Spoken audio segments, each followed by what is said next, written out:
Hello, everyone, and welcome to DroneNation. This is the May 17th edition tonight.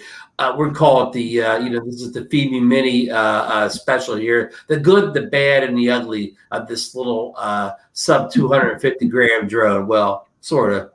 And to help out with the panel tonight, we've called a man on who's posted probably more reviews than anybody in the Fimi Mini so far. The famous Duran, Duranify from Virginia, will be joining us tonight.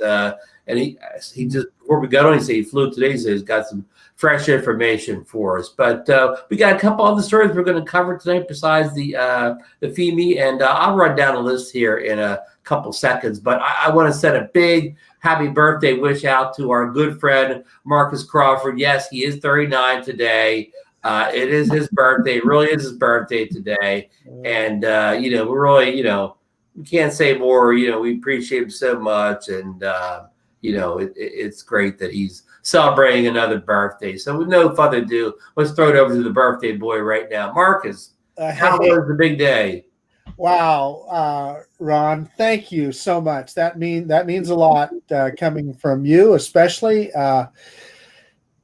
So 65 years old. I'm officially a senior citizen as of today, right? 65. You're a senior citizen. I mean, you can kind of fake it before that and say, well, I'm kind of older part of middle age or whatever. No, at 65, you're not middle age. You're an old man. That's it. You're just an old man. So that's what it is. Hey, 65 is a new haircut, Marcus. Say again, Ron? 65 is a new 39. Yeah, that works for me. That's a good point. I mean, you just don't feel that. I don't feel 65. I can tell you that. So that's probably a good thing. Yeah, that is a good thing, Marcus. Congratulations, reaching the milestone. Thank you, Al. I mean, the way of course, I did chop off a little bit of hair. I'm also officially a socialist now because I'm on government-sponsored medical care, right? I'm on Medicare, government-sponsored, government-paid, government-sponsored, and I'm drawing Social Security now. So, hey, I'm on the government dole a couple of different ways. So.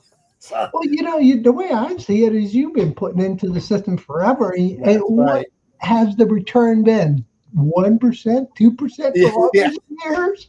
Come on. If I could have put that money into the stock market, it would have been a lot different. Yeah, that's for sure. I agreed. We've been getting ripped off left and right. But anyway, that's another topic for another 3 hours. Another show. Cocktails and kick the dog and the cat along the way, right? So I hear you.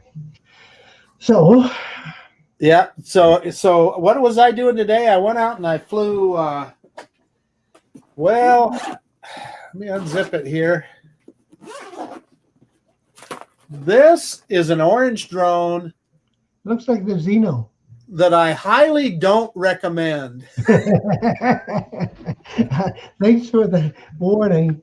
It's junk, folks. It is pure junk. It is the iCat 907 Pro by SMRC, and the nice folks at Banggood sent it to me to review.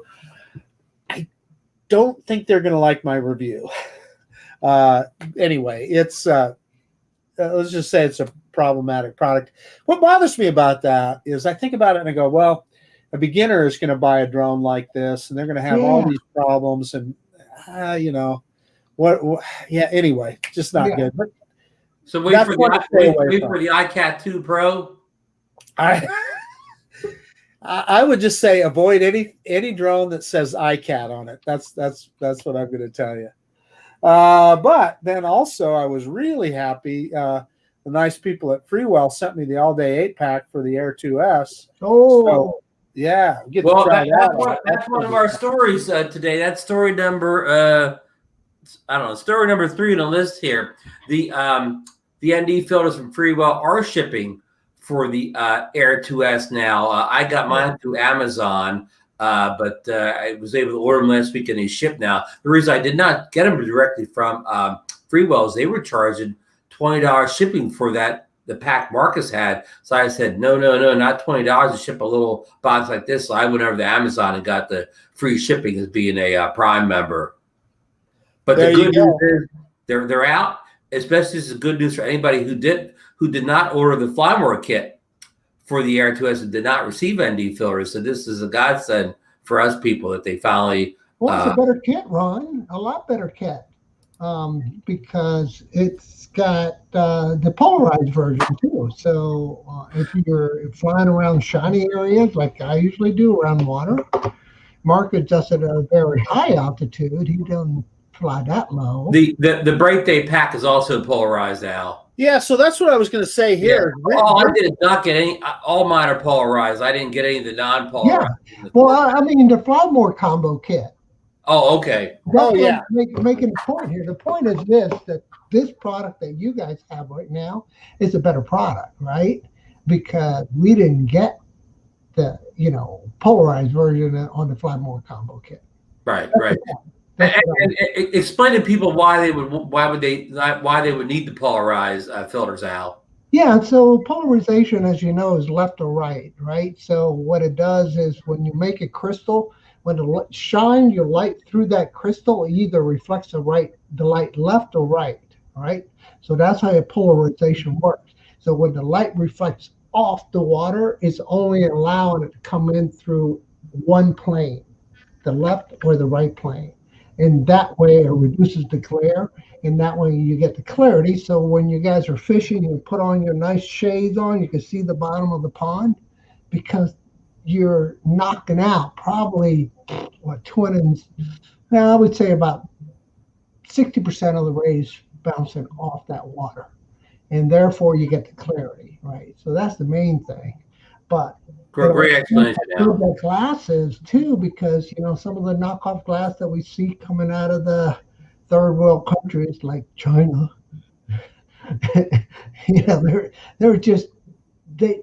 they're not the Freewell quality stuff. Even though Freewell's probably getting the glass from there, they're requesting them to make it a specific way just for them. Great. I can tell you that these shipped from China. Shenzhen is where they came from. Yeah, for sure. But just like somebody's requiring them to make it at this tolerances, without much junk in it. You know what I mean? Because the way the silica is burnt, created silicon oxide, you could purify silicon oxide to a point that it could be really, really nice. Really nice glass, right? And that's where the money comes in, that purification of it, right? Just like, smoking good weed. No, I'm just kidding. Hey, listen, gentlemen, I got to interrupt the regularly scheduled program here we didn't tell Marcus, but we have a surprise party planned for him tonight. Okay. All the way from the Midwest is Ryan from RD Drone Review. Hey, Ryan. And all the way from sunny Florida is Bill the Drone Reviewer. And all the way from Missouri is John Coopy. Happy birthday! Happy birthday, Marcus. Happy birthday, Marcus. How was that? Don't forget the Did I just blow everyone's ears out? Coming in, right? John, you were supposed to bake the cake, right? And Bill, no, I brought the party. You're supposed to get the what do you call the little marshmallow things? Yeah. This is a disaster now. I just blew 2 party poppers. I brought the one for backup, and I decided to put the backup. I've got confetti everywhere for you, Marcus. So happy birthay, man. And Ryan's going to lead the rowdy singing of a happy birthday here in a few minutes. The world will never be the same if they hear us sing. I'll tell you that right now. What is it? Is it your 51st, Marcus? Yeah. No, let's. I can figure a lie. Let's just say 35. Hey. Yeah, there you go. Well, here's what I did for years. When I turned 50, I told everybody I was celebrating the 2nd anniversary of my 25th birthday. That's a good one. And that's worked pretty well. Okay. But then now I'm going to be 63 this year. It's like when it's those odd years, you can't do that kind of stuff. So it's like, yeah. I got the big 5-0 coming up for me in this fall. Here's the thing, Ryan. 50, 50. You laugh about it. You turn 50 and you go, ha ha ha! I can join the AARP now and all that kind of stuff. It is kind of a big joke, but wait till you get to 65. Then you're kind of like, okay, I can see the end out there someplace. So yeah, it's a little different, but My dad really got angry when he turned 50. I remember asking him, and he's like, "Shut up!" He was not happy when he turned 50. Really? Yeah. Wow. I was a young man at 50. Yeah, me too. There's no point in worrying about it. I mean, it's not. What can you do it's not about gonna it? Yeah. change anything. Yeah. At least at age 59 and a half, you do get to start drawing from certain retirement accounts, right? So that is a good thing. Boom. Yeah. Well, that's what I was just saying. Is I my full Social Security age isn't until like 66 and 4 months. But I kind of thought, well, what am I waiting for? So I just went ahead and signed up for it. And I'm on Social Security now. I mean, what's the point of waiting around for another $150 or something? Forget it. It's exactly right, Marcus. Because I went on there on their calculator because I got 2 years left. Okay, and I figured out if I retire at 65 instead of 66 in 8 months, it's like $125 a month difference. And I'm like, take it. Yeah. No. That's a good dinner, That's we could blow over $120 on a good dinner, especially if you have a good bottle of wine to go with it, right? There you go. Yeah, I mean, how many drones would that $150 buy? Well, it would take you a while. A Freewell set of filters. That's true. Yeah, that's true. Marcus, could I buy that IHOP drone that you just had on the screen? That iCat. iCat, sorry. Yeah, that thing. Or a few new Fimi Minis. Hey, so the folks at Fimi, they're taking care of me. They said, "Hey, just send it in. We'll fix it for you. We know it's your fault." They said, "That's okay. They said they'll repair it for free." So That's great. Good.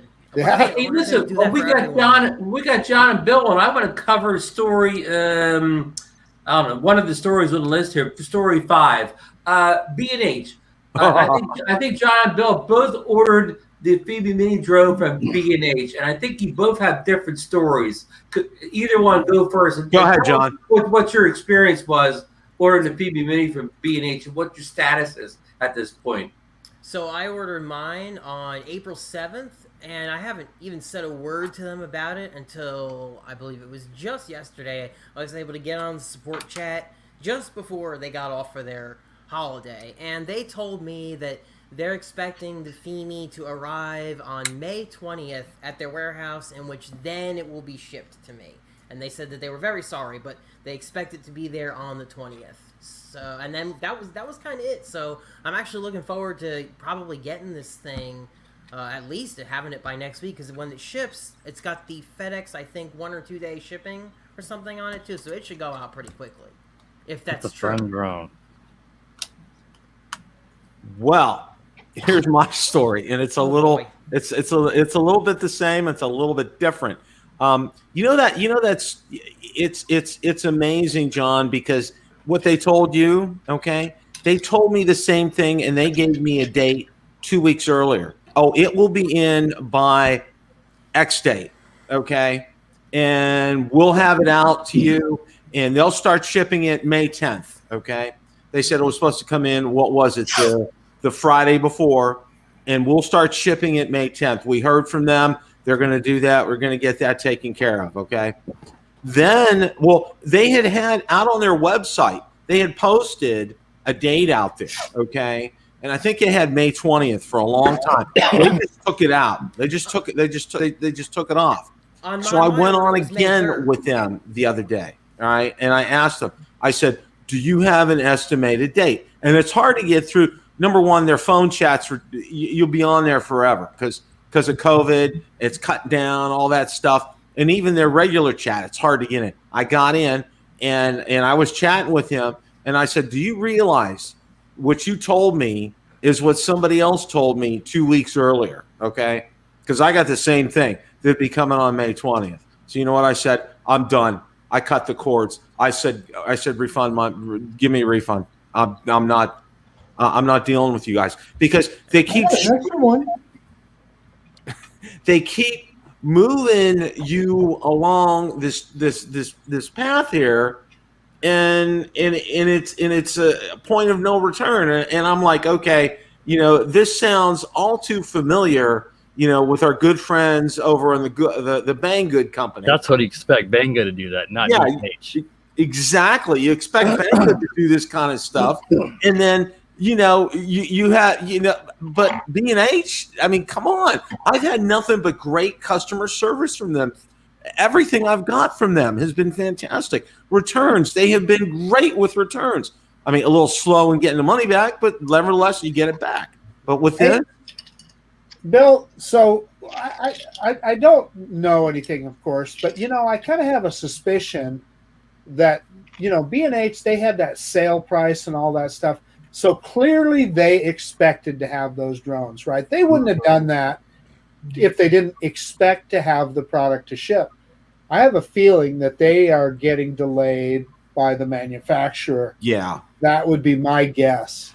Yeah, I'm kind of thinking the same thing too, because I got an email. Listen to this, and I don't know if any of you guys have got this email. Okay, I got this email from Fimi saying, we're all excited about the Fimi X8 Mini. Would you like a free sample of our the other battery? Okay, for the Fimi X8 Mini, and I said, sure, why not? But then I asked him. I said, okay. I said, I'd like to purchase another one. I said, how can I go ahead and get one? Because the place I ordered it from keeps telling me extended dates, and I haven't heard back from them yet. But they're sending me a free extra battery, the upgraded version to do a review on. So Bill, that was Fimi that extended that to you? Mm-hmm. Yeah. So got an email. Interesting that you say that. Because that was in the email that I got today too. They said, hey, if you'll send your drone in, we know that you damaged it. I mean, obviously it was my fault that I dropped it, but they said we'll fix it at no cost. Cool. I mean, all I have to do is pay for the shipping to China, which okay, that's great. And then they also offered me one of those new batteries too, the Pro batteries. So yeah, I mean, I'll take them up on that all day long. But here's the thing, I'm asking them, hey, how can I get this? It's like, I ordered mine April 6th. Okay, the day Fimi had them on sale, or the day B&H had them on sale, I ordered it. I mean, it was, I plunked my card down, boom, done, gone, and Bill. Look at Al. Al has two. I know. I did. I ordered two of them, but I stayed up. Marcus, you didn't have to stay up. So you could just order it. But so if you didn't hit that, purchase in the East Coast before 2 a.m, you're game over, man. You know what I mean? I know, Marcus, you probably stayed up till what? It was clock to make an order. Yeah, I stayed up till 1 a.m. and just hit the buy button. Order. But here on the East Coast, if you didn't, set the alarm for 2 a.m, it was game over by then. Well, you know what, Ryan ordered one. I think it was what 6 or 7 a.m. Ryan, and you. It wasn't that early the next day. It was probably midday the next day. Well, it was midday. I thought you ordered it when I got up. No, because I ordered it when there was only about 30 or 40 of them left. See, according to and the that's top. right. You got the bundle. You got the bundle deal. I got the bundle with the SD card for like $360. I also tried to get the bundle from AliExpress, and what happened was they tossed my order out. They said that there was something wrong that they couldn't. Yeah, that was weird. They couldn't verify my information, so they were going to cancel my order, and they just tossed me out of AliExpress. That happened to Jet Martin also, John. So that's happened to 3 of my orders, guys, and so I quit using credit cards and just use PayPal. Yeah, I use PayPal. I use PayPal too. But I wonder if that's it. Yeah, I use PayPal. PayPal, guys. Yeah, I use PayPal. I did too. Hey, there's someone else who wants to come in and say happy birthday. It's not Ron. Johnny. Marcus, happy birthday! Look, I told John Kuby to pick this cake up. He dropped the ball. Oh man, Johnny, you're throwing me under the bus here. Hey, I want to say if you don't have one of these franchises close, it's called Nothing But Cakes, and I tell you what, these things are awesome. But yeah, Marcus, happy birthday! I know it's a special day, and I just wanted to wish you a happy birthday. Thank you, Johnny. And if it makes you feel better, that's exactly what my wife got me for a birthday cake, is a Nothing But Bunt cake. Yeah, this is a Just red one of velvet. those. We can all sing happy birthday now. But then Ron again, Ron's left. not here, so that would be kind of bad. Yeah, Ron took the easy way out of getting out of saying happy birthday to Marcus. Yeah, I wonder what's going on. I wonder if he's trying to sign back in. Who knows? Yeah, I think he popped out to let me in for a second. But no, hey, Marcus, I agree with everything you said about being 65, except maybe the part where you was faking it. I don't know if Sarah was listening to that, so don't let her hear that. Yeah. That's it. Yeah. I don't know, Johnny. What are you gonna do? I got 3 months, and I got less than 3 months. I got 1 day less than 3 months. So I'm ready. Yeah. Oh, cool. That's awesome. And I even remember when I had hair like John. Oh. Believe it or not, there was a time when I had hair like John too. Well, I guess me and Al, we're still pretty good on the hair. Al's doing okay. Yeah, Al's not. Yeah, gonna lose his Al's hair got I don't have Like too hair. much. Al's doing good. He's not going to lose his hair anytime soon. Yeah. Well, hey, so Johnny, do you have your Fimi Mini yet? No, it says it's on a truck somewhere between here and I think California. So you paid, you got it from AliExpress, right? I did. Yep. And did you pay with PayPal or credit card? I always use PayPal. Yeah. So I think that's the key. All of us that got it paid with PayPal, huh? Yeah. Yeah, I always use PayPal. I Credit use card's PayPal too too, risky. though. So Yeah, because if you dispute it or something, you're gonna get your money right back from PayPal. Yeah, that's the Yeah. reason why that Yeah. added protection, Johnny. I agree because, and not only can you do the dispute with AliExpress, you can also do the dispute with PayPal. Yeah. They'll yank the money right back out, and so I like that idea much better. But I And the other canceled thing is, the C5 Faith with AliExpress and I got my money back within a few hours, believe it or not. So Johnny, you canceled the Seafly Faith? I tried. They didn't give me my money. I back. did. I tried, and Oh, I still no. have the stupid brick over here. Oh, that's right. You got it, didn't you? Yeah. Yeah, I got the stupid brick right over there, man. when you say brick, it's actually is. It won't fly. It won't connect to my app anymore. Oh wow. And so it's like, like the USB Ted. connection is not even there, like it's broken. So I'm thinking it might be one of those things that I ran into that with the Xeno 2, where the controller, I know Matt Cundiff is going through this right now, where the controller on the Xeno 2 just breaks right off in the circuit board. It's just like that. So, Well, what I found with I was Hubsan hoping. is their OTG cables are not the highest quality. So I typically, first thing with a Hubsan drone is I go out and buy a good quality aftermarket on-the-go cable, and they seem to work better. I think that's something that they're going to have to work on, and I know Matt is having problems. But one of the points that I think I was going to make is all of those Hubsan drones, and you guys I know have probably had the same experience. They're very, very sensitive to what kind of SD card you use. Plus, they're sensitive to how you format that SD card. Hubsan really likes FAT32. Sometimes they'll take exFAT, but FAT32 is what they like. So either you have to partition your card or just use a 32 gig card, which works for me. Sorry, Marcus, didn't mean to interrupt. Oh no, that's okay. I just want to make the point that that's what seems to work. So I'm wondering if that is why they aren't choosing to put internal memory on their Mini, because then they can control that the memory on the thing, and it's not a bunch of different kind of cards that people are putting in their drones. Yeah, when I cut you off, what I was going to say, Marcus, is that either that just formatted in the drone, right? So you're guaranteed to get the right.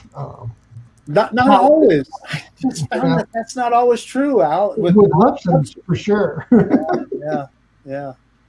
So, Hey, Marcus, can I say something about can I switch over to the Fimi Mini on that? Yeah. With phone and connecting with the OTG cable, I haven't tried yet again today, but I can't get the controller and the app to connect to my new Pixel 4a. Have you tried it on the Pixel 3? Pixel 3, I haven't yet. I haven't hardly done anything with this guy. So because it doesn't even charge.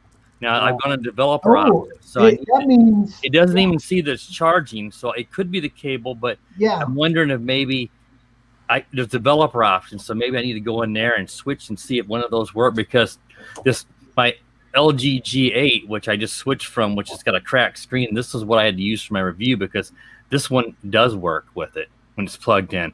I've had a few times early on when I had trouble getting it to want to load or finally work, but it works most of the time.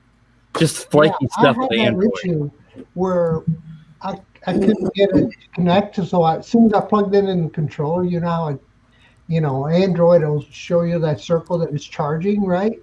So you get that beep. What phone do you have, Al? I have both a Xiaomi phone and also have a Samsung phone. So I got the Chinese version, and then I have the Samsung version. They're both Android OSs, obviously. Yeah.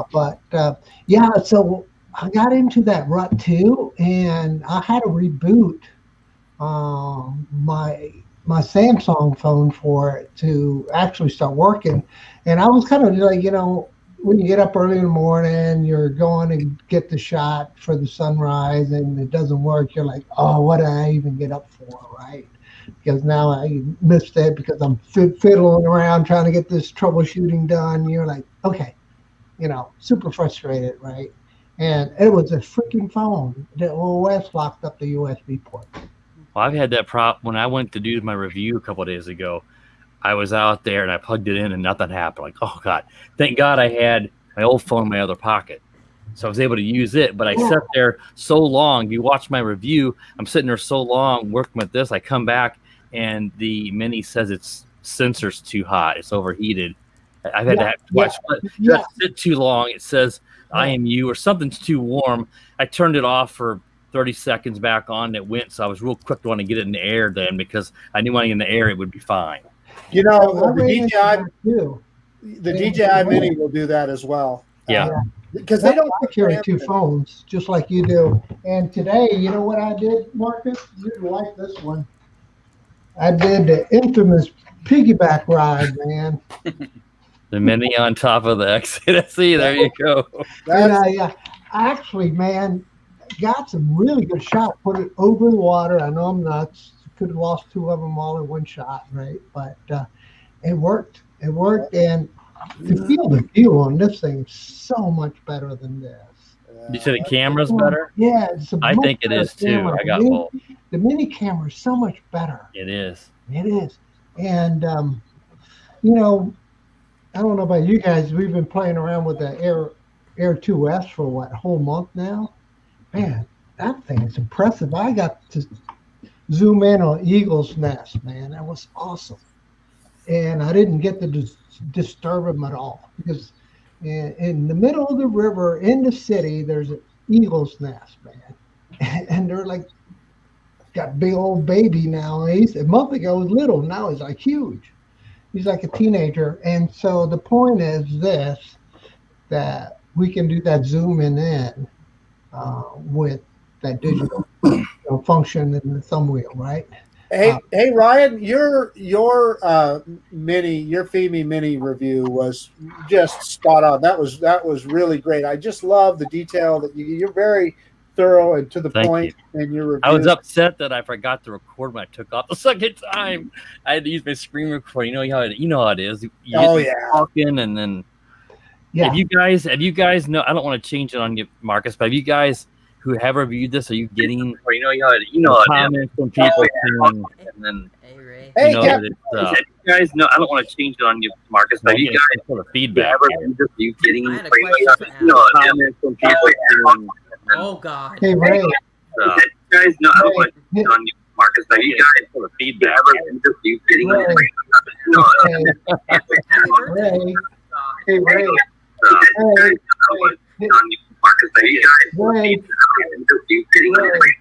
Whoever joined the show has got feedback. Ray. There we go. There we go. Hey, thanks for that, Ray. Well, you knew it was whoever came on last. Ray, good to see you, buddy. Evidently, he can't hear us now. I don't think he guessing. can. Yeah. Al, I have a question for you while he's fixing his audio. That's the SE 2020 that you have there, or the regular SE? Yeah.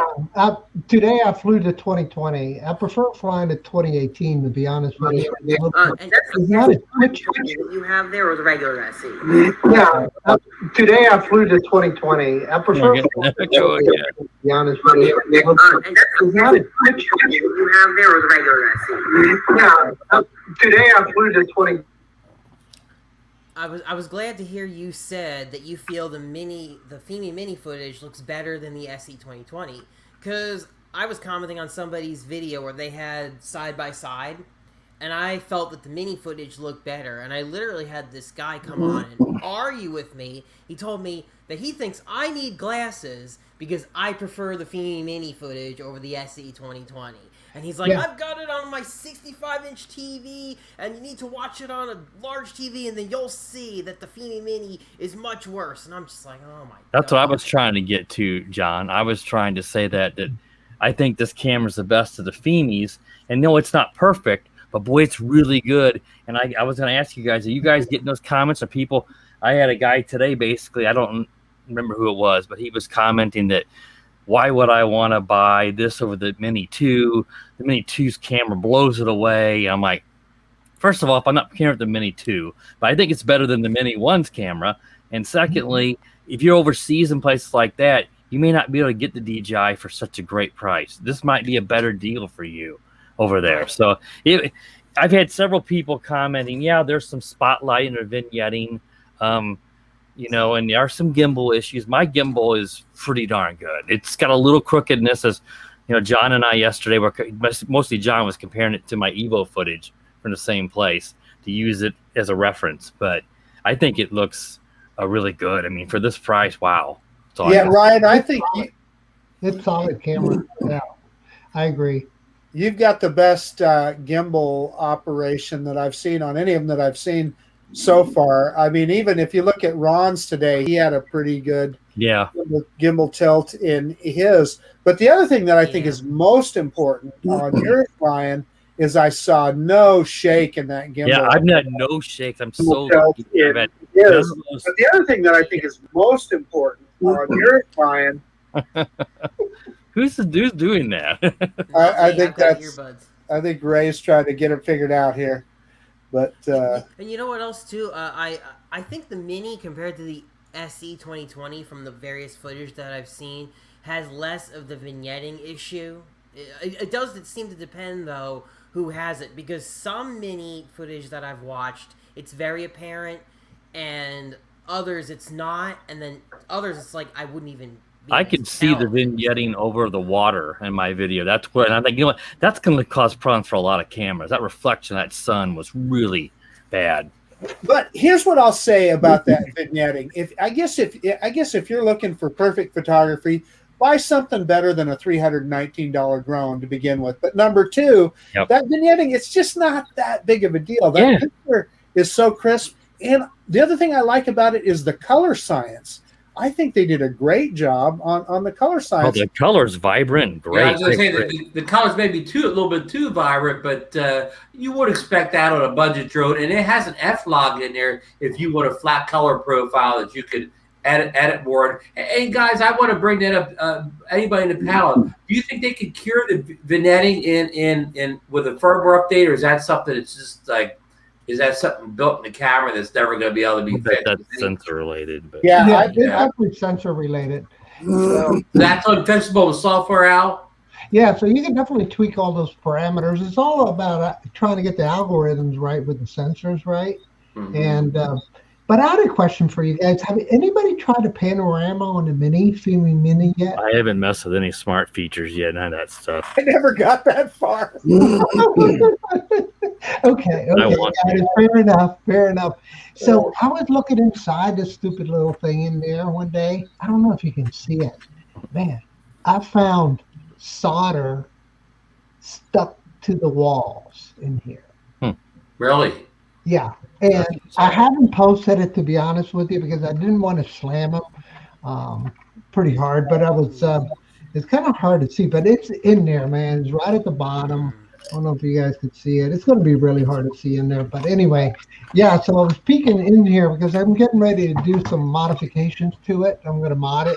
I got two of them. I can break one, and I don't care. So, yeah, so I'm going to mod it. And so I was digging in there, and I was like, what the heck? Solder splattered in there, John. I couldn't believe it. Al, if you're going to talk about that, you need to use the correct term. You're not going to modify. You're going to Duranify. Yeah. You know, one of the things that is really bothering me, and I don't know about you guys, okay? Now, I watched Ron's video today, and, you know, coming out of the box, you know, and I know Ron so well that I know he's going to do all his calibrations before his flight, okay? And then, I'm sorry, how long has Fimi had a series of the drones out, the X8 drones? Let's call it a series, okay? I agree. And the first thing I see on Ron's is that flipping horizon tilt, okay? And Bill, I've been only calibrated before. I calibrated at home before the flight, or even mid-flight. At one point in the park, I landed and recalibrated in the field also with no real change. Well, see, and let me say this. You know, when I had my Fimi X8 SE 2020, you know what corrected it most of the time? And this was so weird. I'd hit return to home, and the gimbal, the drone would flip around, the gimbal would flip around, the horizon would square away. Just Yeah, that yawing maneuver took care of that. But it's just a temporary kind of thing. It's just, you know, because like the next time I'm up, I'm looking and it's crooked again. You know, I got to say this, all right? And I have to agree because Ryan's had a fantastic video. Ron had a good video. Al, you had one. Marcus, you've had a good one. Okay, colors look good on it. You know, okay. I don't have any question about that camera. I think that's a stellar camera. I think Fimi's done real well with that. But I tell you what, guys, okay, you think how many years have they had a product out and they keep saying, oh, we're going to correct it with a firmware update. Sorry here, okay? This hearing we're going to correct it with a firmware update kind of a thing, that's getting a little on the old side, okay? Because I'll go back to this. My very first drone, and I think you guys know what it was. It was an Autel X-Star Premium, all right? That was my first one. Okay. One of my first. The orange pumpkin, all right? For a while. And one of the things that it had was that horizon tilt, okay? Now, let me say this. Autel back in the day, to get firmware updates, it didn't take days or weeks. It took months, okay? Yeah, and their final version was a beta version. They never even officially published the final version before they were done with the fix that wonky yaw. Yeah, it was. To your point, how many of you guys are messing with your gimbal games? Al, I saw you did that even before you showed that. I tried messing with it a little bit. Yeah. And I made it worse rather than better. Who knows? Yeah. And with 1005 Echo that we have now, man, I have my game set to 0. Crazy. I know. It's crazy, but it works. And usually, you know, all engineering, you make all the components work at 50% of capacity, right? So it has room to slide left to right, right? And stay within the parameters of the engineering, you know, tolerances. So yeah, that's what is usually set to 100. You tweak it maybe 2 or 3. You know, you could be like a 97 or 103, and you're pretty narrowed down. I mean, I got it down to 0. Well, here's what I'll say about Fimi and gimbal tilt. I remember my Fimi B4K had gimbal tilt on it, and I don't remember it happening on my 4K. The lens and the X8 SE 2020 has gimbal tilt, and I kept waiting for that firmware update, like Bill said, to fix it, and it still has the same gimbal tilt. In fact, the other day I took both the 2020 and 2018 version of the X8 SE, out to the Snake River Canyon, and they were perfect. They were in tandem. The gimbal tilted the same on both drones in the same part of the flight. I don't know what it is with Fimi and that gimbal tilt. I just do know that it can't be that difficult to fix, because I flew a crummy little toy drone today that didn't have any gimbal tilt on it. So it can't be that tough. And I wish they would. I wish they would. You see it on so many drones that it makes you wonder. There's got to be something with that in the air. That is. Yeah, I don't know if you guys noticed, but when I was for the Fimi Mini, my tilt seemed to get worse the higher I went up. When I was like not that far off the ground, the horizon was kind of more level, but the more higher I went up, the worse it got.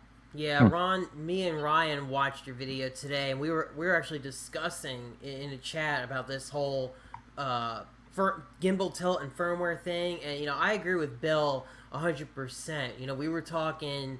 And I know you suggested in your video that maybe a firmware update will solve it. And when you said that, I kind of just sighed because I felt bad. I'm like, oh God, Ron. I said a firmware update is probably not going to solve an issue that this has been going on for like, what, 4 years, Ryan? I think the Mi Drone 4K came out like, what, 4 years ago? Yeah. So, I don't remember having a tilt in that one, but I wasn't as sensitive to that stuff back then. So it may have had it, But yeah, I mean, I don't think Fimi's going to...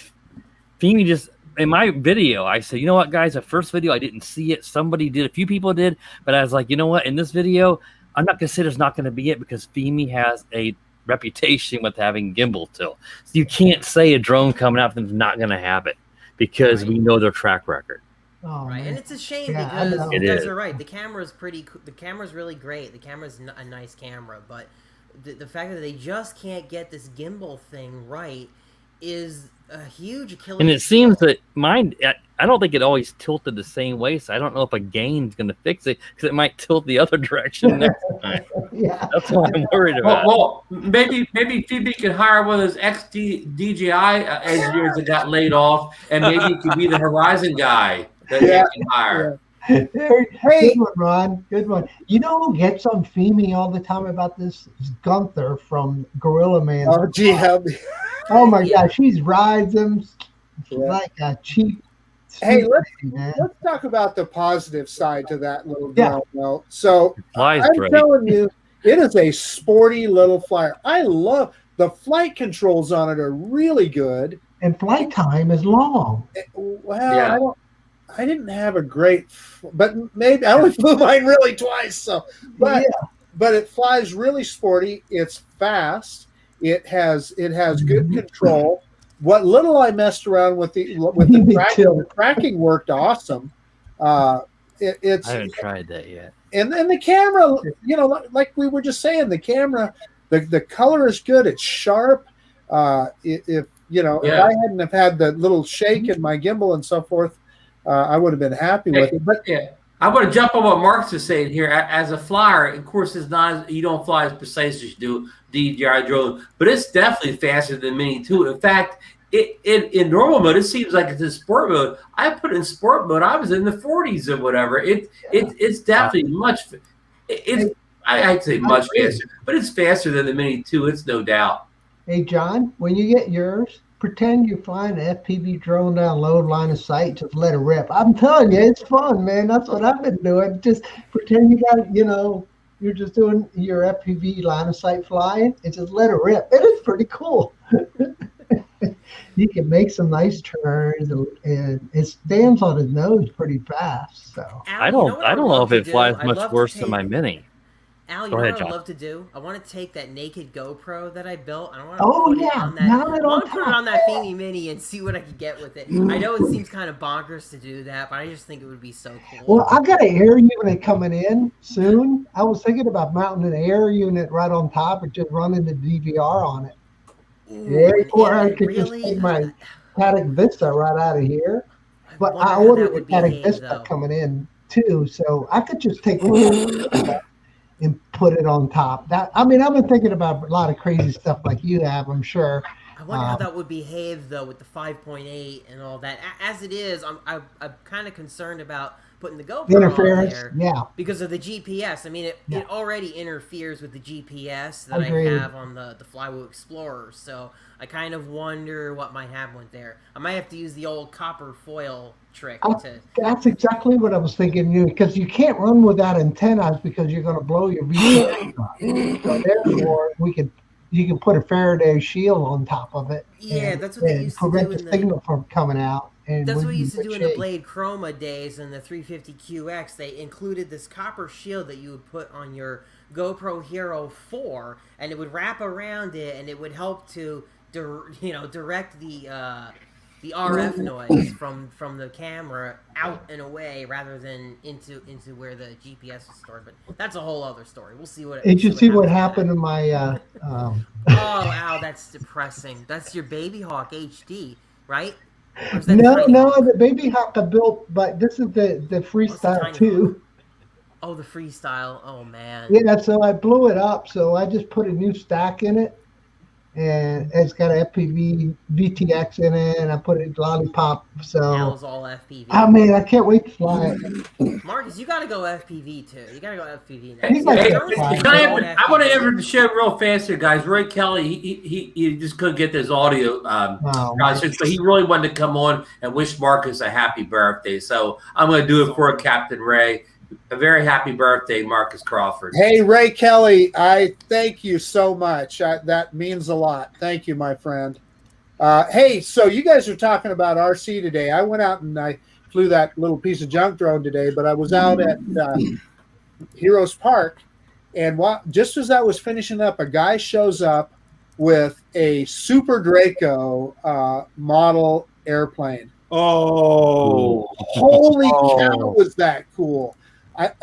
In fact, I got his permission. I videoed him with my iPhone, and I'm going to put together a little video and throw it up on the channel. But that was an impressive piece of RC aircraft. you know you know how much that is? Yeah, $599. Okay. $600. He told me. Yeah, But I tell you what, it is one of the most tricked out planes that Horizon Hobby has come up with in years. Okay. It has every light on it known to man. The actual the panel on it lights up, the instrument panel. There's a pilot figure in there. And what this plane is known for is short takeoff. It's a STOL plane, short takeoff and landings. Okay. This thing can land, you can land this thing in like 10 feet and take off in like 10 or 15 feet. I mean, it's just like boom, and you're up. He had those big fat field Tires, landing gear on it. There's working hydraulic shock absorbers. Oh yeah, on the suspension, on the tail of the suspension. He showed me all the lights and stuff on it, and he did flying it into the wind. So we had a little bit of a breeze out there. He was able to practically just bring it to a stop, and it just was sitting up there in the wind, practically in a hover. Anyway, it was just really fun watching him fly that thing. And is it gyro stabilized? Let me tell you, Ryan, it had every trick in the book. He was, I mean, John, you guys would have understood it much more than me, because he was showing me on the transmitter all the tricks and stuff that it could do. But it can literally, you can't go out, if it goes out of range, you can set it where it'll automatically turn around and come back. Yeah, I know what he has. He has a Spectrum receiver on it, and it's called Safe Select on it, because I have that too. That's what he called Safe it. Select, and it will, you can set up your, you know how we all talk about our geo zones and everybody freaks out. Well, you can set up your own geo fence that if it hits this fence, what it does is it turns right around and the wings wag to let you know you have control of it again. Okay. Wow. It's the technology is just like through the freaking roof on. You can even set it to auto land. Oh yeah. Oh yeah. Anyway, cool. Yeah, it was just I was impressed. That's all I'm saying. It just kind of blew my mind. And Bill, he was telling me that they are back ordered. Because of the shortage. He said you can't get one now. He said I got my name on Horizon's list, and it's probably going to be 2 or 3 months before it'll come up right now. Hey, what kind of transmitter are you using? Are you using a Tyrannus? they're probably using he's probably using a Spectrum. I didn't pay attention to what he had. See, Al, you're smart enough that you would have asked him that question. I didn't, but let me tell you this: it had a lot of lights on it and buttons. He's probably used a Spectrum NX8 because that's what I have, the Spectrum NX8, and that thing is the bomb. I mean, you can the programming capabilities on it are out of this world. I mean, it's 8 channels. It can handle just about anything. These things, and what's nice is putting these together. You know, you would think it's a complicated process. You can probably, I think the Draco, you could probably put that together in probably easily 20 to 30 minutes. I mean, there's almost, I don't think there's any glue. It's all screws, and there's maybe, I think, 6 screws that you need to fasten. Well, here's the thing that was interesting, and Ryan and John, you guys will kind of understand this.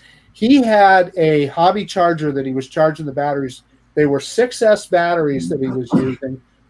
But what was interesting is they were packs, but he was explaining to me that they also had circuitry in them to take them down to a storage charge if you didn't. So they were smart batteries too. They're smart batteries. Yeah, but it had the same kind of connector as like you use in like an XT60 or something like that. Yeah. Anyway, that sounds cool. Well, I flew that little. What you got there? Mustang I got, and that's some of the most fun you'll ever have. Little bitty styrofoam plane, and it can do acro, or I flew an acro assisted with some gyro, and you can do loops. And I mean, it's I mean, it was no problem for me to fly it. You know, I didn't fly a plane before. Just showed looks like something from ISDT, but it's Spectrum branded. Hold that. Probably rebranded it. Yeah, maybe with Spectrum stuff in it for sure. Yeah. This is the smart charger, and it tells you everything about this battery you want to know from now until the end of time. I mean, it's just that looks similar to the one I got. It does. Looks very similar. So Bill, that looks. I think that might even be the one that he had. But what astounded me is how quickly he could charge a battery. Oh yeah, these things are like snap like that. Okay. Yeah. And until a couple of years ago, they didn't have you had to get the right kind of plug to plug into your charger, okay? Because the plugs were different all over. And finally, Horizon talked to Spectrum, and they said, you know what? We're just going to make almost all of them universal now. So there's almost never a problem. The only problem is the planes themselves, okay? They have different connectors, and what you have to end up buying is a bridge connector. Otherwise, you got to use your electrical shop skills. Okay, I had electric shop in high school, okay? And you know what? I'm not anywhere near good at that. But I found connectors. A guy on eBay for $10. He sent me 4 connectors. I'm good. I'm good till the end of time now because it looks like this one. Mm-hmm. That's what it looks like. This is an ISDT. This is a dual XT60. Says 12 amp. I don't know if I can do it because this has a built-in power supply. And you know what I bet you Spectrum is using? ISDT has a technology that never ended up catching on in the FPV world because a lot of the battery manufacturers did not want to pay the license for it. It's called BatGo. It basically adds this like little thing. It's in between the connector. I don't know if you guys have seen it, but it's this little chip. It's in between the connector, and when you plug it into an ISDT charger, it'll tell you everything. It's like a full smart battery. But nobody wanted to pay for the license, but maybe Horizon did. Sounds like that's what that is. I would love to have a smart battery. I would love to have smart batteries in FPV. Unfortunately, because of the cost and whatnot, it just doesn't, it just never caught on. Hey, can I interrupt the show for a second for the birthday boy here? The birthday boy is so popular today. He's going to be the big guest star on the what's the name of The World of Oz? Or the Sean Oz show, The World of Oz at 10 p.m. today. So Marcus has to jump off a couple minutes early. So anybody that wants to give Marcus any final birthday wishes or maybe present the keys to a C9 Corvette or anything, now's the time. Marcus, a very happy birthday to you. I hope Sarah's taking good care of you. That's a no-brainer. Okay, I know Sarah's taking good care of you, and I also know you're in her good graces now because you got your haircut. So. That's what I was noticing. You got your birthday haircut, didn't you? I did. Yeah. Yeah. Hey, thanks for coming on, everybody. This was just awesome. And we love you, Marcus. Thank you very much, Bill. We'll see all you guys over at the World of Oz. Yeah. Everybody in the chat, go over there. We're going to talk for a few more minutes, but go over and check Marcus out there. Hey, just a couple quick stories to run down here. I do want to give an update on the Hubsan Zeno Mini Pro. I have to read that while I say it. On the official Hubsan store, they've updated the ship time to June 10th. And it was unofficially the 15th before. So, and I don't know the ship time means like for June 10th. Well, that means they're going to ship it from some far-flung place in Asia, or the 10th is when we're going to get it. But that's a good way. That's a good thing any way you want to look at it, right, guys? I think so. I think that means because, I'm interested to see how it translates on Hubsan's U.S. site to see if they have anything on there, because Hubsan U.S. doesn't have anything on there. My thinking is that it means it's going to ship from China probably overseas on the 10th. Okay, which is still kind of good news. That's still kind of good news. Okay, and I gotta say this about this whole thing about the Zeno Mini. Okay, this is going to be one of the first drones nobody has actually seen. Okay, or seen footage from, or not a whisper. And we're going to get it, okay? Yeah. Well, I'm glad you brought that up, Bill. Here's another question for the panel. Do you think before that actually ships, do you think we'll see any videos from, say, Captain Drone or Quadcopter 101? Will they have it early where they drop a video before it actually ships? Probably. My thinking is you'll see you'll see maybe a couple of official Hubsan videos, but I think they'll get them when we get them. Okay. Wow. I think Quadcopter 101 and Captain Drone Steve, I don't think they'll get them ahead of time. I think they'll get them when we get them. Now, because this Zeno Mini Pro is so advanced, do you think they'll actually try to see it to bigger channels like FlyPath and some of the real super channels that usually just do DJI drones, or will they stick to the the kind of people that usually sell their drones like Captain Drone, Quadcopter 101, and so on? I think they're going to stick to the tried and true. I think they'll stick to Quadcopter 101, Captain Drone, Steve. That's the bread and butter for Hubsan for them. Okay, because those two, anything with the name Hubsan on it, they're going to buy it and review it, and they crank out some good reviews. So yeah, I don't think like Aldrin Estachio, I don't think Kelly, Rick Smith, I don't think any of these guys are going to get one of these drones. Yeah. I think they're going to stick with what's worked for them all along, because they know that Quadcopter 101 and that Steve are going to crank out some pretty good videos. Yeah. Anybody else have any thoughts on that? John, Al, Ryan? I don't know too much about it. I wouldn't be surprised. I'm not even sure if the QC guy is going to get one for sure. Right. We got one alone, but yeah. Yeah. Okay. Well, it's just nice to see them announcing dates and even moving them up from unofficial dates or whatever. How about another quick story here? I read this week. It was either Drone DJ or Drone XL that there was last call from the dealers on the Mavic 2 Pro. Like if you're a dealer and you're going to order that drone, this is your last call now. Is this kind of a sad day that this will be the final round of Mavic 2 Pros shipping out? It is. If you're looking for, adjusting your aperture for sure, right? Well, I'll tell Evo's the other choice. Right. The Phantom 2 in the folding drone market, that is. Yeah. Phantom 4 Pro couldn't do it also. Yeah. Well, this day was coming for a while. I mean, we're coming on the anniversary of 3 years of the Mavic 2 Pro being out, Mavic 2 series being out, and right now for technology, that's like forever. Okay.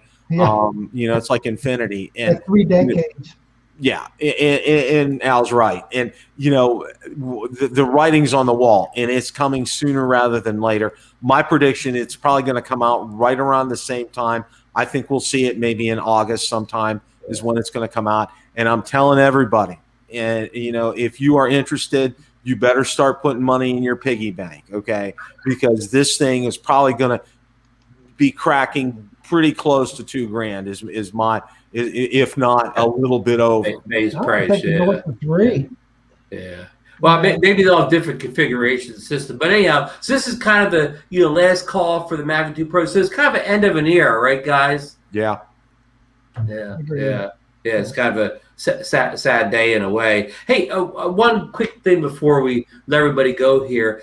Okay, back to the Fimi Mini, the firmware. Now, I was flying Flight Controller 1005E, which I did the firmware update on, I believe, Thursday afternoon, and I haven't seen it.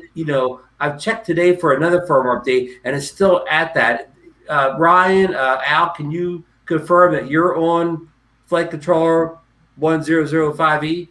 Yeah, it definitely 1005. I'd have to check. I know I updated it after I got it last week.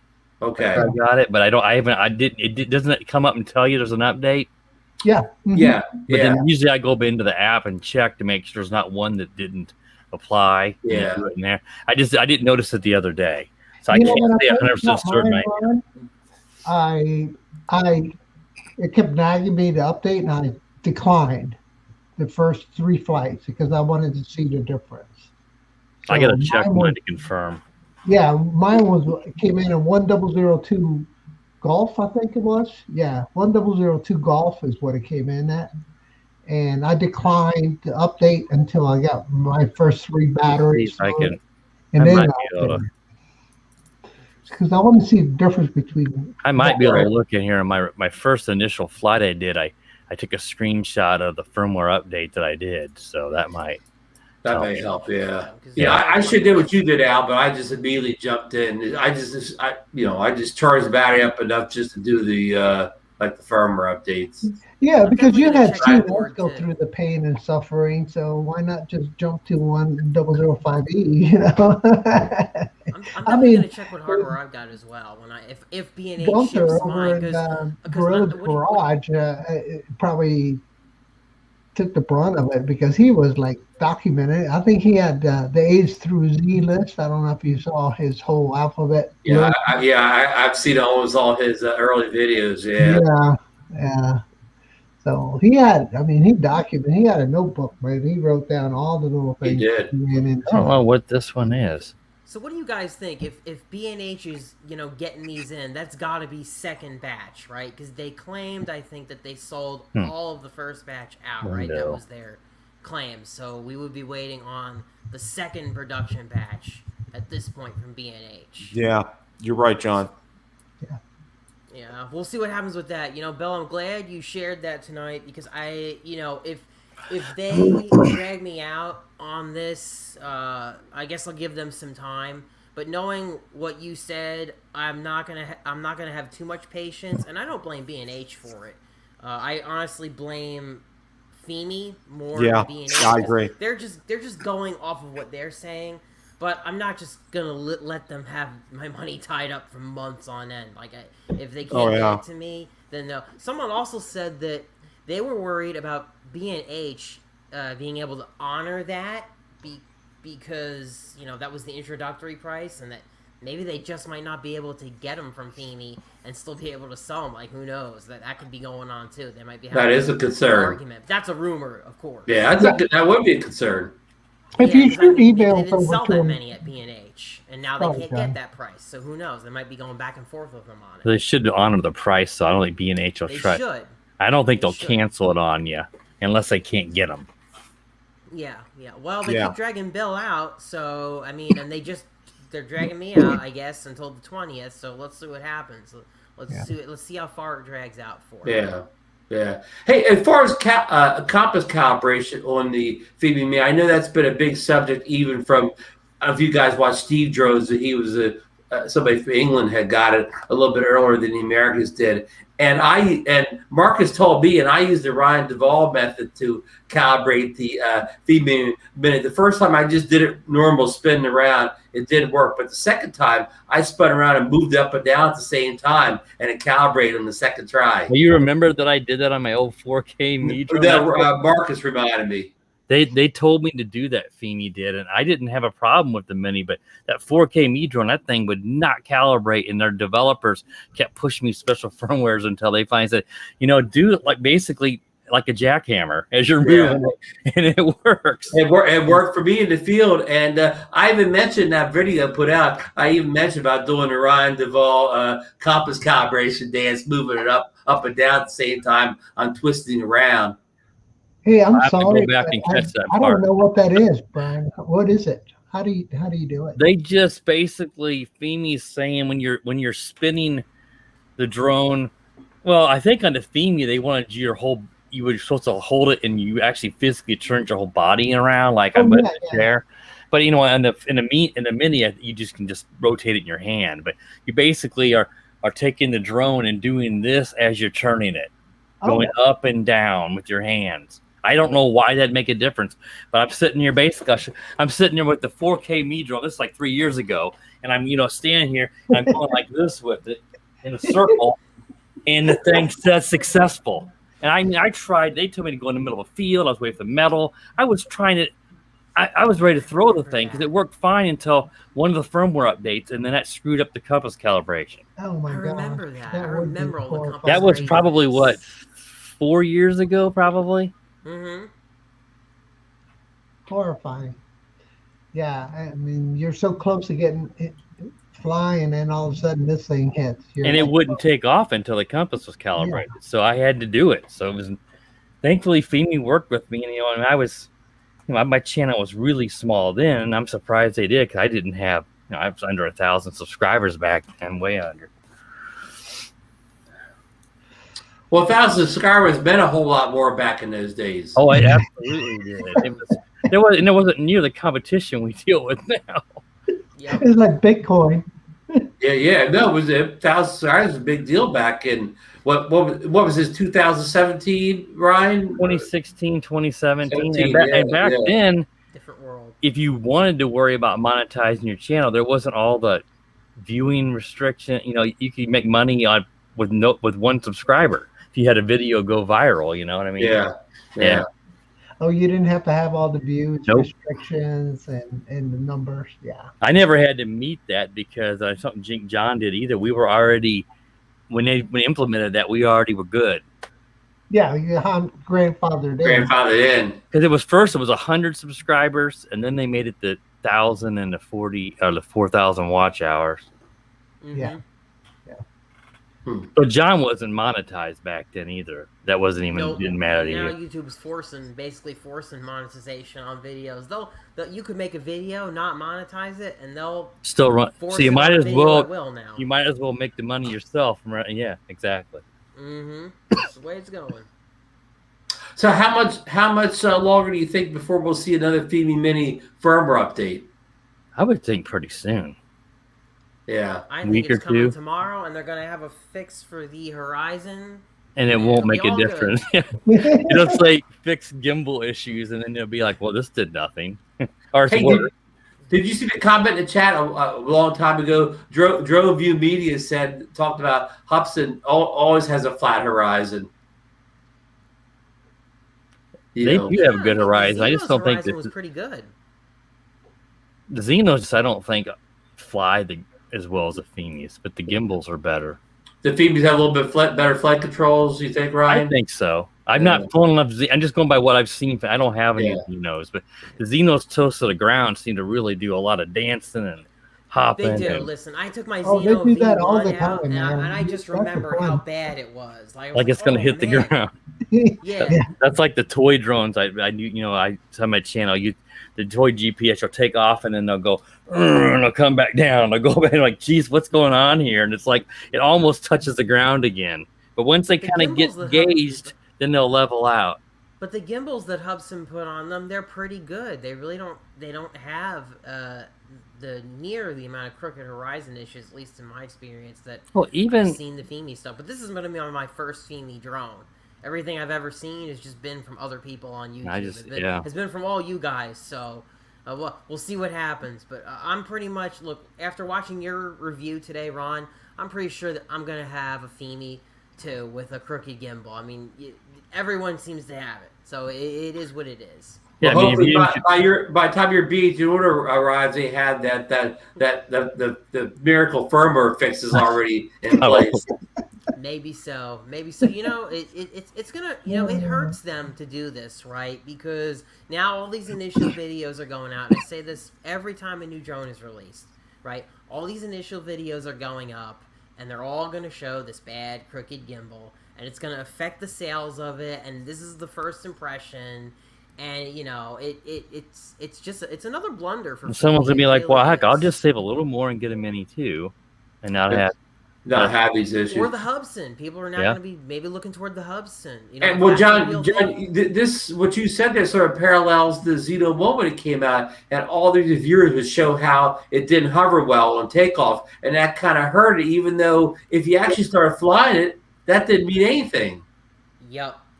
I mean, look. My Zeno, you guys know, my Zeno is the same one that Kelly Shores flew in his review, and he had a horrible experience with the firmware at the time. And then DeMarco, who won it from him, sold it to me. I put the new well, actually, it had already been updated before DeMarco sent it to me. I flew it. It was fine. It was great. It was awesome. Yeah. So, you know, some things obviously can be corrected. So why can the engineers at Hubson fix a major problem, but the engineers at Fimi can't fix their major problem? Don't know, man. Some of the design, maybe. Yeah, that's weird. It's not like Fimi. It should have more resources being part of Show Me compared to Hubson. That's a huge company. It must be. You would think so, but you know what I think the theory is, and maybe you guys can say if I'm right or not. I think that they just have a lot of manufacturing quality control problems with this gimbal, and they use software to try to correct the issues with it, and that's why you get some Fimis that have an awesome experience, and you get other Fimi drones that are just absolutely terrible. Like, it really seems like there's so much variation in. That's what one person on my channel said. One person on my channel said, depends on, looks like it's one of those, depends on which day of the week it was built on. Exactly. And it sounds like they're, it sounds like they have their programmers working backward, right? Their programmers are addressing what seems to me to be a quality control problem with the gimbals through software. But it doesn't affect everyone, so trying to fix that when the other one goes, well, this one doesn't do it. Well, I'll tell you a little dirty secret, guys. When I used to work for Silicon Graphics, it, made really high-end computers. Dude, on Mondays, on Fridays, when those systems were made on Mondays and Fridays, they were the worst systems because everybody came in hungover, and on Fridays, everybody wanted to get out and party, so they were distracted. So now, did Silicon Graphics, did they make the processing chip for the Nintendo 64? That is correct. I remember that name. You worked. I remember that because that was such a big deal back in the late. Those engineers started NVIDIA. So what happens was those engineers went to the Glass House executives and said, "Look, we can monetize and make so much money by commoditize this product, and we're going to put it on a PCI card and sell it to the PCs." And, I did not know that. And idiots at Silicon Graphics running the show put their nose up in the air and said, "No, we're a high-end computer graphics company. We make Terminator 2. We do all the fluid dynamics. We do all of this." It went on and on. So those engineers packed up, left, started NVIDIA. Silicon Graphics sued them. And at the time, Silicon Graphics was selling the first Windows box with all this, graphics libraries, right? So the OpenGL came from Silicon Graphics. That's a gift. And so they sued them, and they got an agreement with, for the first year, Silicon Graphics was entitled to use the special hooks for the graphics library. Nobody else could. No HP, nobody else could use it. Only Silicon. But then the year ended, and then Wow. It's- And they're so probably that- out. Are they no? They no longer exist. Are they out? What- Like, is oh silicon yeah, around? Telegraph still exists today. They Yeah, still do. yeah, because what happens is in the satellite industry, when the satellite comes overhead and it dumps its data, dude, you need a couple thousand CPUs just to catch the data. Mhm. And then just throw it into disk drives. And those disk drives, then they need another couple thousand CPUs just pushing the dumps just to create enough flow to keep. And that's what they do. Their computers do that. Yeah, and they're specially designed, Beowulf clusters and all that jazz with high end. So, yeah, that's where I got my beginning really in the computer industry, working for those guys.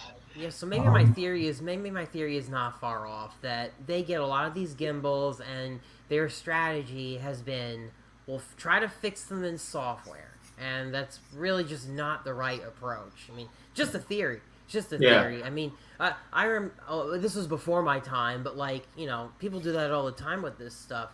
There used to be hard drives when they made hard drives, they would print the bad sector areas on a label on the hard drive is what I read, and then they came out with controllers, smart controllers that could scan the disk and it would find those for you. So I know people were picking out hard drives that had the least amount of bad sectors on them, just because they would be printed on the label. And then they were able to hide that because the controller could just find those and avoid it all on its own, and boom. Yeah. So, it sounds like they may be trying to solve a gimbal problem that's hardware at heart, but with software. And see with DJI, if DJI's got a problem, it's gonna all be the same, so they can fix it because it's all of them have the exact same symptom. Right. Here's another There's example. hardware consistency, right? Yeah. So, when you buy Dell laptops, you can either buy the Enterprise series meant for the business. And when they source those parts, those are the same parts for the whole life cycle of the laptop. It'll be exact same memory, same video card, same everything. So if a business has a laptop that's gone wrong, when they push their updates, they're pushing it to the exact same platform. Now, when you buy the regular consumer grade laptop, they're sourcing parts from everywhere, and you don't know what part's going to go into it the next month because they're sourcing the cheapest parts available. And on top of that, they don't have the tolerances as tight as they do in the enterprise class. Yep. So and Dell does you can get at least 5 years of coverage on Dell's business side for their servers and all that stuff. Because guaranteed. I deal with Dell hardware and stuff, so I know that you can get at least 5 years of coverage on that. And then you get the extended one, or I think even 3 more years if you pay. So Dell and them, they think about supporting this stuff for a long time, so they have to do it. And the government requires them to keep it running for 10 years.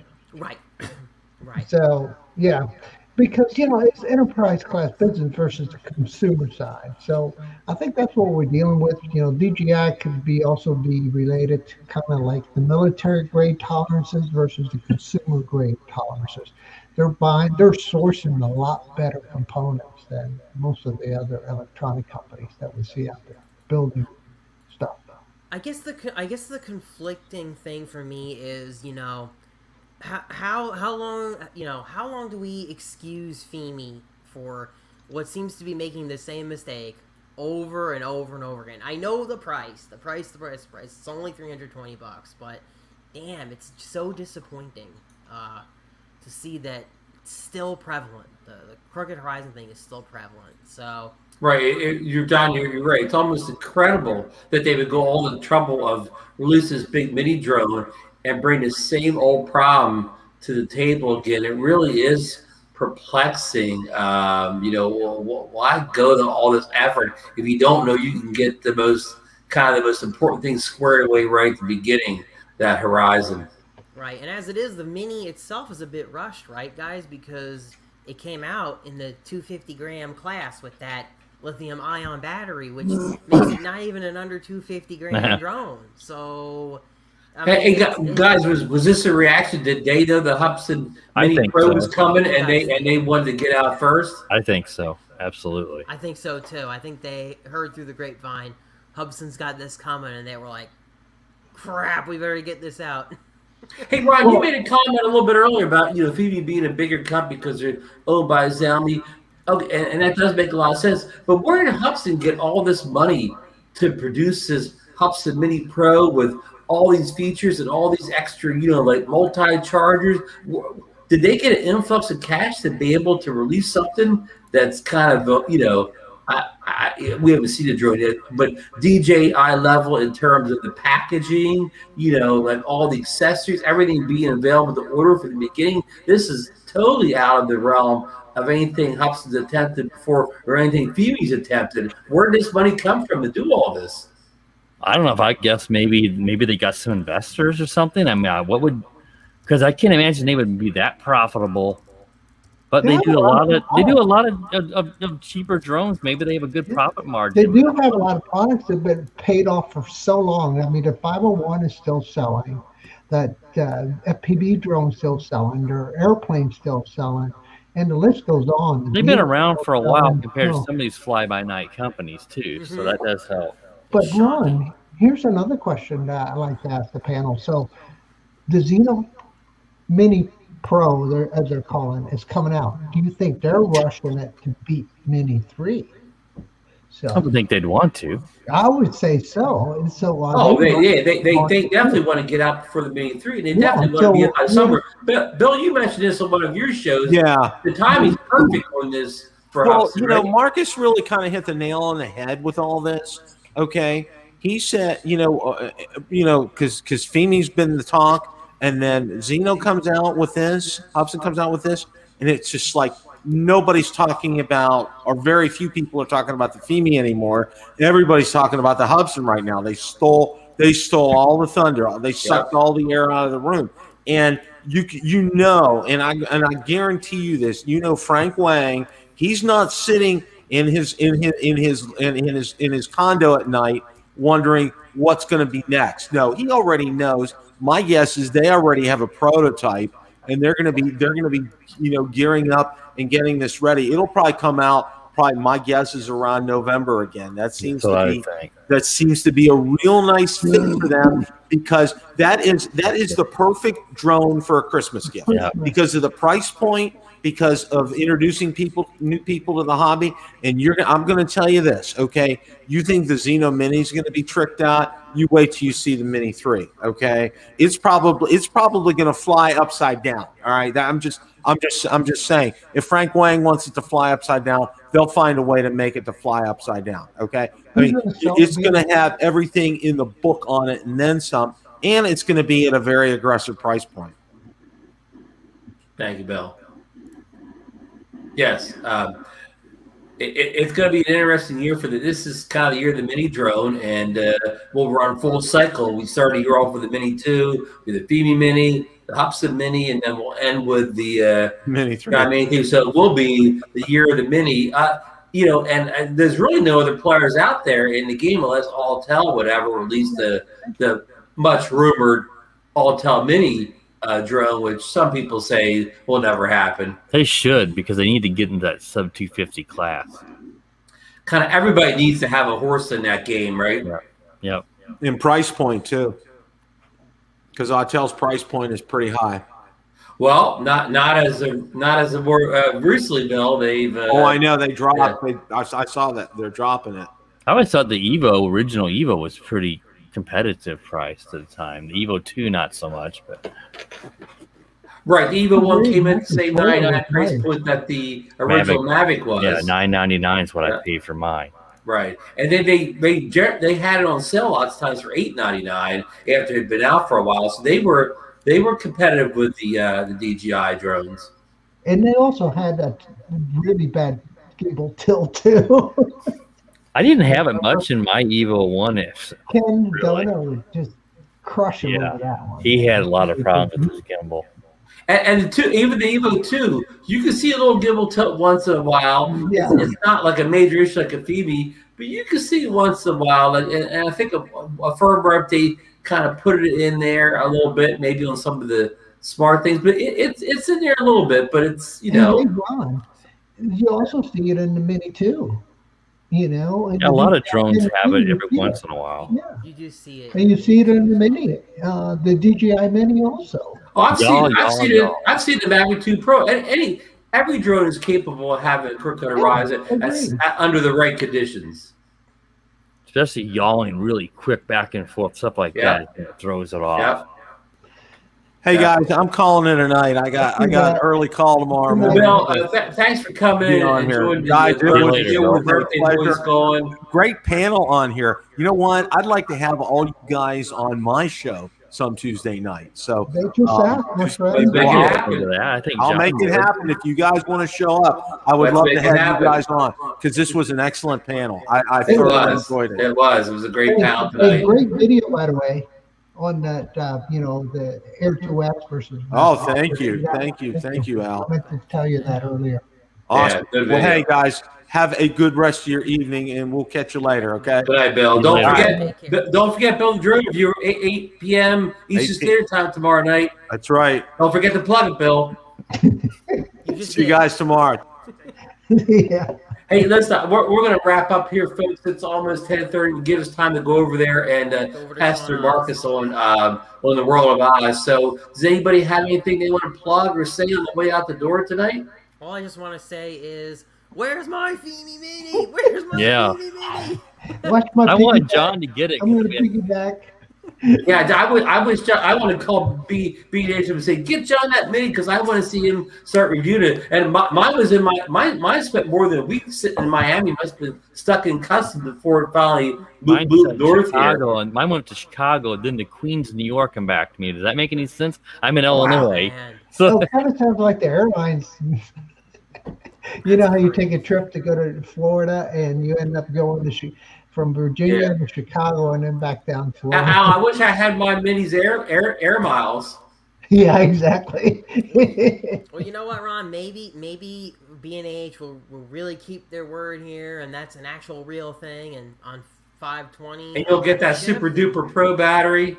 And then, hopefully, I would love to get that offer too. Maybe I gotta get a video up as soon as possible. Want John to get it because I think hopefully me and John and Marcus and we can do like a collaboration or something. So that would be sweet. That's what I would love to. I'd like to do something where each of us can test something and hand it off and say, watch the next person's video for this. And maybe Ron wants to get involved or that whatever. Would be cool. This would be cool. First drone that really a lot of us all are gonna have. Yeah. Honestly, guys, I skip a lot of the camera birds because they're You're just an FPV kind of guy.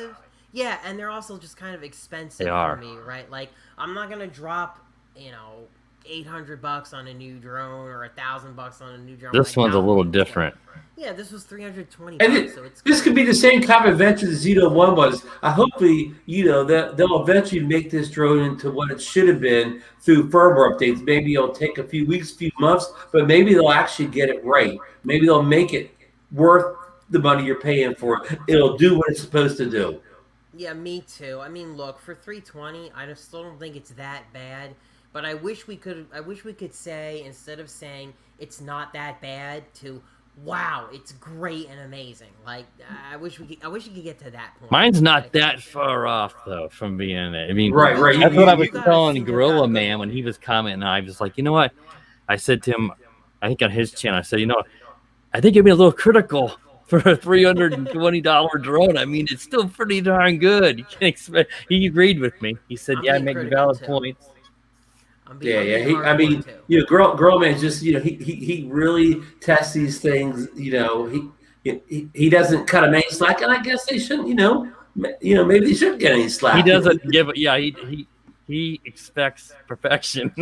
Well, to be fair, like Bill the drone reviewer was saying, man, Fimi does kind of deserve a kick in the ass for again putting out a drone after all these years. It still has this having the same problem every time is very. I don't know. Yeah, it doesn't make any sense. I don't give them any benefit of the doubt for it because they should have it resolved by now. But I also was like, it's sad that I have to say, you know what? I kind of expect this probably is going to be a problem. Yeah, I mean, most times, in most things in life, like like working retail. If there was a problem with a certain product, the next generation of that product would be whatever was wrong with it. It would be perfect because they would put all this focus and money and development into it, and it would be like perfect. And I don't understand why they're not doing the same thing. I don't understand why the CEO of Fimi didn't say, okay, the one thing that's got to be right in this drone is surprise. That's the one. That's the one thing that's got to be right. Right, and it's interesting, because here's the thing: we're all buying it, and people have continued to buy this stuff every They're selling time it, so they don't make the same mistake. So in some ways, are we part of the problem because we buy it? They put it out there, we fly it, people are still buying it. So because it's still good enough. Yeah, you guys make a good point there. But if you're really a smart CEO, can't somebody come along and say, listen, okay, yes, we are still making money, but we can make twice as much money if it actually worked correctly and whatever. Why are we just? And we could really put pressure on DJI instead of lower them. Because imagine would DJI be where they are now if they always put a drone out with a crooked horizon and they didn't fix it? They would never be. And just say, we sell enough to make money. That's all that matters. I mean, what kind of business is that? But Fimi and Xiaomi really operates on low profit margins, and that's why they got so huge in China. Yeah. Ron, all right, guys, we could go on. We could chat all night. But I'm going to let you guys go. I want to thank you for showing up for Mark's show. I think he really appreciated everybody being in here tonight. It made it special for him. So thanks. And when John, when you get your Fimi and Marcus gets his new, when we all have our Fimis and Al's still in the back right there, we're going to have another Fimi show where all we do is talk about the Fimi. That sounds great. All right, guys. Good night, everyone. Whoever's still hanging around in chat, hey, look, we're all enjoying this. Keep putting out crap because reviews don't see what's right in front of them. So, good night, everyone, and we'll see you next week. All right, see you later. Everybody.